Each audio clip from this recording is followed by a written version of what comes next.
PHP web service from our Android application. Let me show you what we have discussed in earlier sessions. देखो हमने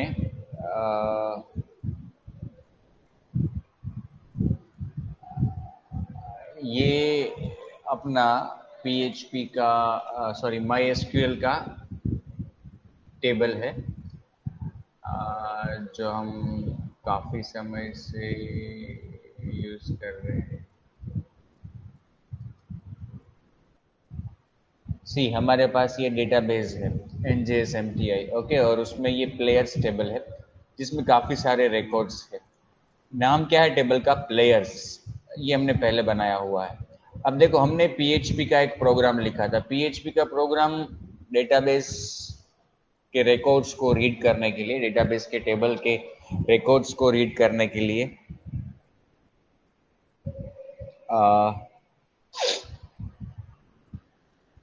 तो ये तो हमने फर्स्ट सेम में भी किया हुआ है कि कैसे रिकॉर्ड्स को रीड कर सकते हैं। तो ये प्रोग्राम हमने तब अभी जब मैंने आपको ये जेसन एपीआई का ये प्रोग्राम करवाया था एंड्रॉयड में, डेमो दिया था, तब हमने ये प्रोग्राम लिखा था कि भाई हमने PHP में डेटाबेस से कनेक्ट होने के लिए server, user name, password, database जो हम जावा में करते हैं साउलेट में, वही चीज़ यहाँ पे भी हमें करनी पड़ती है। और यहाँ पे कनेक्शन इस्टेब्लिश करने के लिए हम MySQLi का ऑब्जेक्ट बनाते हैं जिसमें हम सर्वर नेम मतलब कि local host, user name, password और अंत में डेटाबेस को एज ए आर्ग्यूमेंट पास करते हैं। और अगर कोई प्रॉब्लम नहीं है डेटाबेस से कनेक्ट होने में तो हम आगे बढ़ते हैं और फिर जो हमें क्वेरी करनी है मतलब डेटाबेस के साथ जो ट्रांजेक्शन करना है वो यहाँ पे हमने एक वेरिएबल में डिफाइन किया कि हमें सभी रिकॉर्ड्स रीड करने हैं प्लेयर्स टेबल के। तो यहाँ पे क्वेरी डिफाइन की इस वेरिएबल के अंदर जिसका नाम है SQL, और फिर एक एरर डिफाइन किया जो फिलहाल एम्प्टी है। फिर हमने इस क्वेरी को रन करवाया MySQLi अंडरस्कोर क्वेरी मेथड के जरिए, जिसमें हमने रेफरेंस पास किया कनेक्शन का जो हमने ऊपर क्रिएट किया है, और जो क्वेरी रन करनी है वो हमने as a second argument pass की। अब ये क्वेरी जो रन होगी, हमने सिलेक्ट क्वेरी लिखी है तो वो एक्चुअली रिटर्न क्या करेगी? क्वेरी रन होने के बाद रिकॉर्ड्स रिटर्न करेगी। उन रिकॉर्ड्स को हमने इस वेरिएबल में लिया रिजल्ट में। मतलब कि अगर हम सोचे और अगर इसको कंपेयर करें तो हमारा जो जावा का साउलेट का प्रोग्राम है, देखो ये वाला, इस तरह का काम वो लाइन करती है। Statement dot execute query SQL। यहाँ पे भी देखो जो SQL आपने आर्ग्यूमेंट पास की है वो एक्चुअली एक वेरिएबल है जिसमें आपने क्या पास किया है? Select star from players. और वही चीज हमने यहाँ पे भी की है, select star from players. Okay, ये हर एक प्रोग्रामिंग लैंग्वेज का अपना अपना तरीका होता है रन करने का। तो ये PHP का मैकेनिज्म है, बट जो रिटर्न होता है वो एक्चुअली रिकॉर्ड सेट है, मतलब कि उसमें सभी रिकॉर्ड्स आ गए हैं। फिर हम जावा में भी यहाँ पे हम वाइल लूप एग्जीक्यूट करते हैं तो हम वही चीज़ हम PHP में भी करते हैं, लेकिन सबका अपना अलग अलग तरीका होता है। देखो यहाँ पे रिकॉर्ड को फेच करने के लिए MySQLi अंडरस्कोर फेच एसोसिएट, कहाँ से वो चाहिए? रिजल्ट से। रिजल्ट मतलब कि रिकॉर्ड सेट।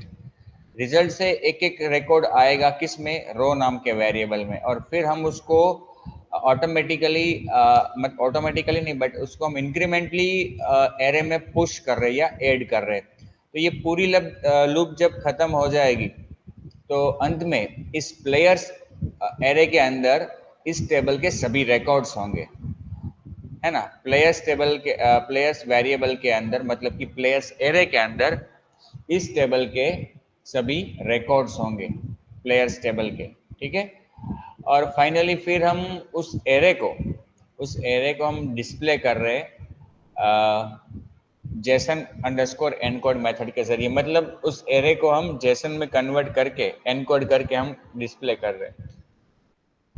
तो जेसन का ऑब्जेक्ट कैसा होता है ये भी हमने पहले देखा हुआ है, डिस्कस किया हुआ है कि भाई जेसन कैसा होता है जेसन का ऑब्जेक्ट।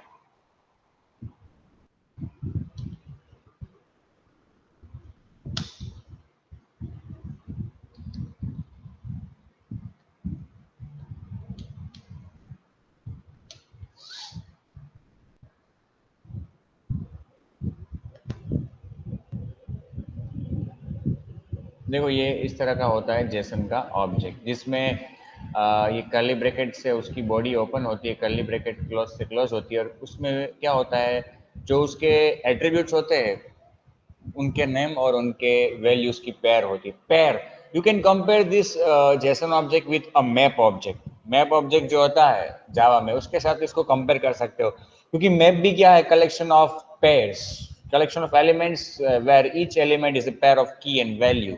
तो यहाँ पे भी आप देख सकते हो कि एट्रीब्यूट नेम और उसकी वैल्यू है। ये एक सिंगल ऑब्जेक्ट है, और एरे भी हो सकता है, मतलब ये इस तरह का एक सिंपल एरे है। ये एरे ऐसा है कि जिसमें हर एलिमेंट स्ट्रिंग है, और एरे ऑफ ऑब्जेक्ट भी हो सकता है। देखो ये पूरा एरे जिसका हर एलिमेंट क्या है, एक जेसन ऑब्जेक्ट है। तो कहने का मतलब कि जेसन ऑब्जेक्ट दिखने में ऐसा होता है। ठीक है, कर्ली ब्रैकेट, फिर स्क्वायर ब्रैकेट, उसके अंदर हर ऑब्जेक्ट कर्ली ब्रैकेट के अंदर उसकी वैल्यू। तो यहाँ पे भी हमने क्या किया, यहाँ पे जेसन में एनकोड करके उस एरे को डिस्प्ले किया। देखो ये जो अपना प्रोग्राम है players डॉट php, ये जब रन होता है,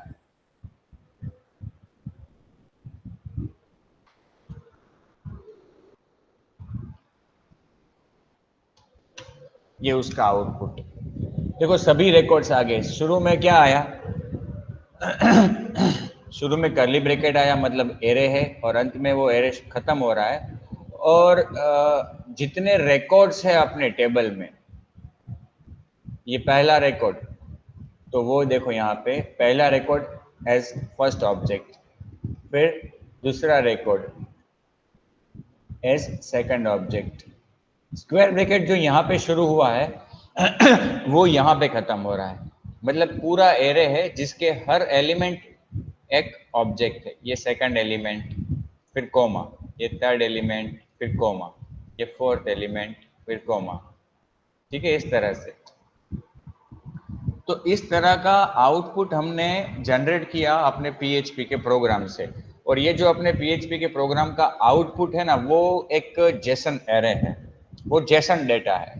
ठीक है, अब हमें क्या करना है, एंड्रॉयड में इस जेसन, इस पीएचपी के प्रोग्राम को, जिसको हम वेब सर्विस कह सकते हैं, क्योंकि एंड्रॉयड के लिए वो वेब सर्विस है। अगर पीएचपी के नज़रिए से सोचे तो वो पीएचपी का एक सिंपल प्रोग्राम है कि जो डेटा को फैच कर रहा है। लेकिन पीएचपी में, एंड्रॉयड में हम उसे as a web service use करेंगे, क्योंकि वो एज एन इंटरफेस काम कर रहा है एक्चुअल डेटाबेस और हमारी एप्लीकेशन के बीच में। एक्चुअल डेटाबेस मतलब माई एसक्यूएल का जो डेटाबेस है, वो डेटाबेस एंड्रॉयड डायरेक्टली एक्सेस नहीं कर पा रहा है, इसलिए वो बीच में क्या यूज कर रहा है, इस तरह की वेब सर्विस को, मतलब एक प्रोग्राम को, कि जो हमने पीएचपी में बनाया है। देखो ये हमने पहले किया हुआ है। देखो मैंने आपको बताया था कि हमने एक बटन लिया है यहाँ पे अपने लेआउट में, जिसमें क्लिक करते ही हम शो वन मेथड को कॉल कर रहे हैं, और उसके अंदर हमने एक एसिंक टास्क क्लास का सब क्लास बनाया है, और उसमें जो डू इन बैकग्राउंड मेथड है उसके अंदर हम सारा काम कर रहे हैं। ये काम हमें बैकग्राउंड में करना पड़ता है इसलिए क्योंकि ये कनेक्शन इस्टेब्लिश जो होता है उसमें वक्त लग सकता है, इसलिए इसको हम बैकग्राउंड में रन करवाते हैं। फिर यहाँ पे हमने देखो यूआरएल डिफाइन किया, और वो जो मतलब यूआरएल क्लास का ऑब्जेक्ट डिक्लेयर किया, और उसमें डिफाइन किया एक URL as a reference.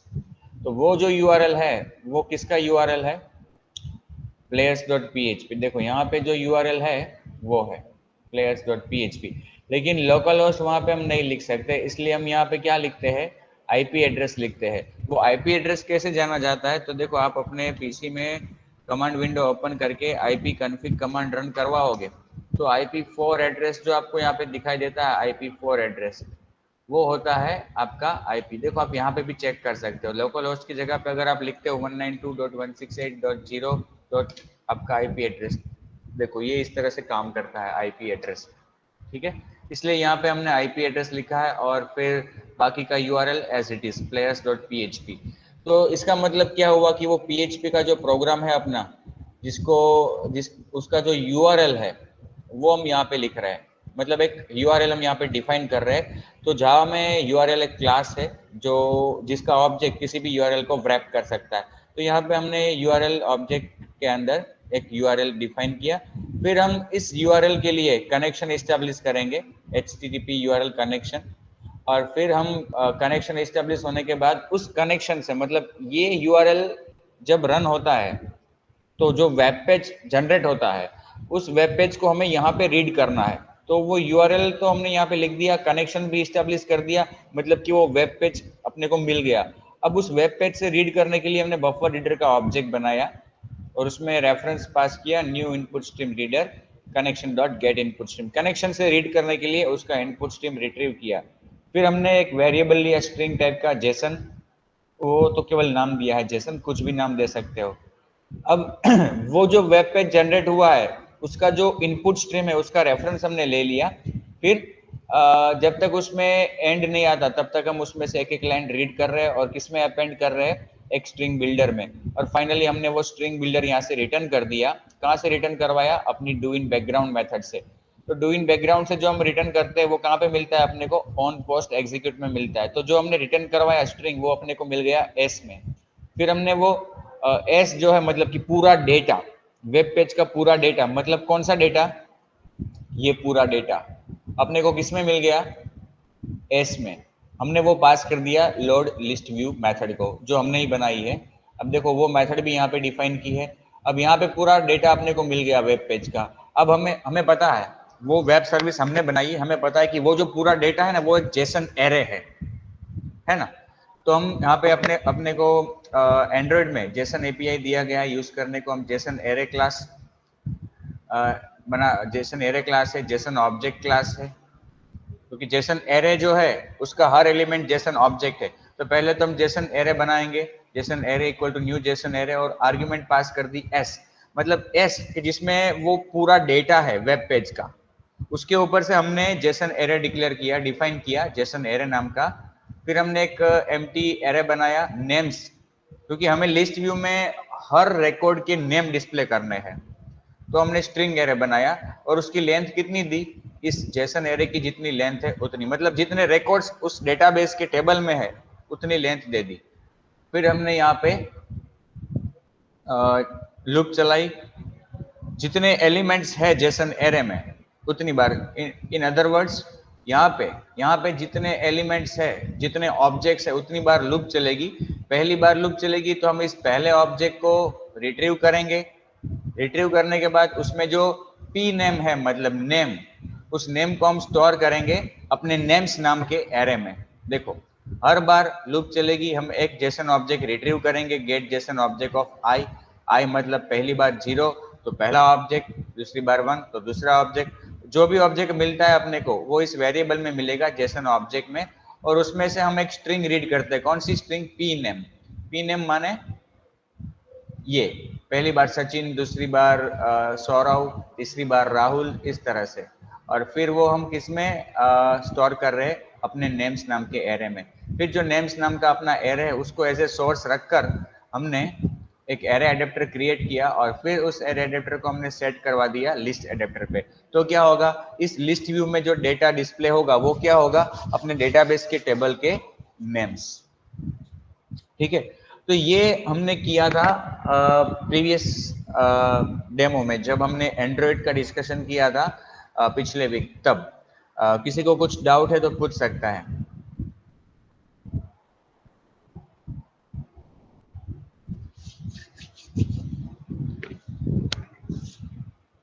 Has anybody any doubt, friends? No, sir. Okay, अब देखो उसी तरह से एड रिकॉर्ड करने के लिए भी हमने यहाँ से हम एंड्रॉयड से रिकॉर्ड ऐड कर सकते हैं अपने MySQL डेटाबेस में, और उसके लिए भी हमने एक मेथड डिफाइन की थी ऐड रिकॉर्ड। और ऐड रिकॉर्ड के अंदर भी हमने एक एसिंग टास्क का सब क्लास बनाया जिसमें डू इन बैकग्राउंड मेथड को ओवरराइड किया। और फिर हमने एक मैंने बताया था कि यहाँ पे हमें कुछ नए क्लास यूज करने पड़ेंगे, तो हमने उन क्लासेस को यहाँ पे यूज किया। You can see list name value pair, यहाँ पे हम नेम वैल्यू पेयर का यूज करेंगे, values equal to new array list, then values dot add basic name value pair. तो यहाँ पे जो हमने लिस्ट बनाया है वो ऐसा लिस्ट है कि जिसका हर एलिमेंट क्या होगा, नेम वैल्यू पेयर। और नेम वैल्यू पेयर एक प्री डिफाइंड क्लास है यहाँ पे एसडीके में, एंड्रॉइड एसडीके में, उसका एक सब क्लास है बेसिक नेम वैल्यू पेयर। तो हम ये जो लिस्ट हमने बनाया है उसमें हम एलिमेंट ऐड कर रहे हैं, क्योंकि हमें क्या करना है, एक रिकॉर्ड ऐड करना है डेटाबेस में। रिकॉर्ड मतलब कि हम सोच सकते हैं कि रिकॉर्ड मतलब कलेक्शन ऑफ पेयर्स। रिकॉर्ड को हम ऐसा सोच सकते हैं कि वो जोड़ियों का कलेक्शन है। कैसी जोड़ियां, कॉलम का नाम और उसकी वैल्यू, कॉलम का नाम उसकी वैल्यू, कॉलम का नाम कॉलम की वैल्यू, कॉलम का नाम कॉलम की वैल्यू। तो जितनी कॉलम्स है उतनी पेयर्स आएंगी। तो नेम वैल्यू पेयर उसको कह सकते हैं। नेम मतलब कि कॉलम का नाम, वैल्यू मतलब कि कॉलम की वैल्यू, और पेयर मतलब उन दोनों की जोड़ी। ठीक है, तो जितनी कॉलम्स है उतने हमने यहाँ पे बना दिए, उतने एलिमेंट्स यहाँ पे ऐड कर दिए।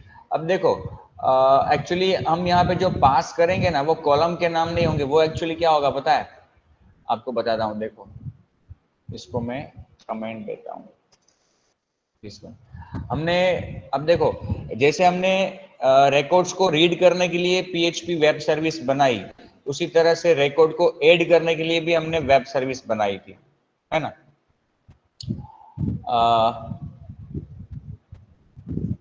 ऐड प्लेयर, ये वाला देखो, ये हमने रिकॉर्ड को ऐड करने के लिए, इंसर्ट करने के लिए एक वेब सर्विस बनाई थी। ये अपना प्रोग्राम जिसका नाम है एड प्लेयर डॉट पी। अब ये जो अपना प्रोग्राम है ना वो इंसर्ट करता है रिकॉर्ड टेबल से, एक रिकॉर्ड अपने पीएचपी के प्रोग्राम से टेबल में एक रिकॉर्ड इंसर्ट करता है। एक काम करते हैं, चलो इस एडिंग ऐड करने की बात हम बाद में करेंगे, पहले हम रिकॉर्ड को रीड करने की बात की है हमने जो ऊपर, ठीक है। तो वो एक काम पूरा करते हैं। यहाँ से मैं अपने एवीडी को रन करवाता हूँ। तो मेरा जो आपको कहने का मतलब, जो आपको मैंने आज बताया वो क्या कि इस वेब सर्विस को, कि जो पीएचपी में बनी है, पीएचपी की जो वेब सर्विस है उसको हम कैसे यूज कर सकते हैं, तो वो हमने ऑलरेडी किया है। आज रिवीजन इसलिए करवाया मैंने आपको कि हमने ये जो अपने पीएचपी का प्रोग्राम है उसका जो आउटपुट है वो इस तरह का आउटपुट है। इस तरह का आउटपुट मतलब क्या कि वो जेसन डेटा वो क्रिएट कर रहा है, जेसन डेटा वो जनरेट कर रहा है। और अगर हम बात करें अपने सर्वलेट के प्रोग्राम की जो हमने कल बनाया था,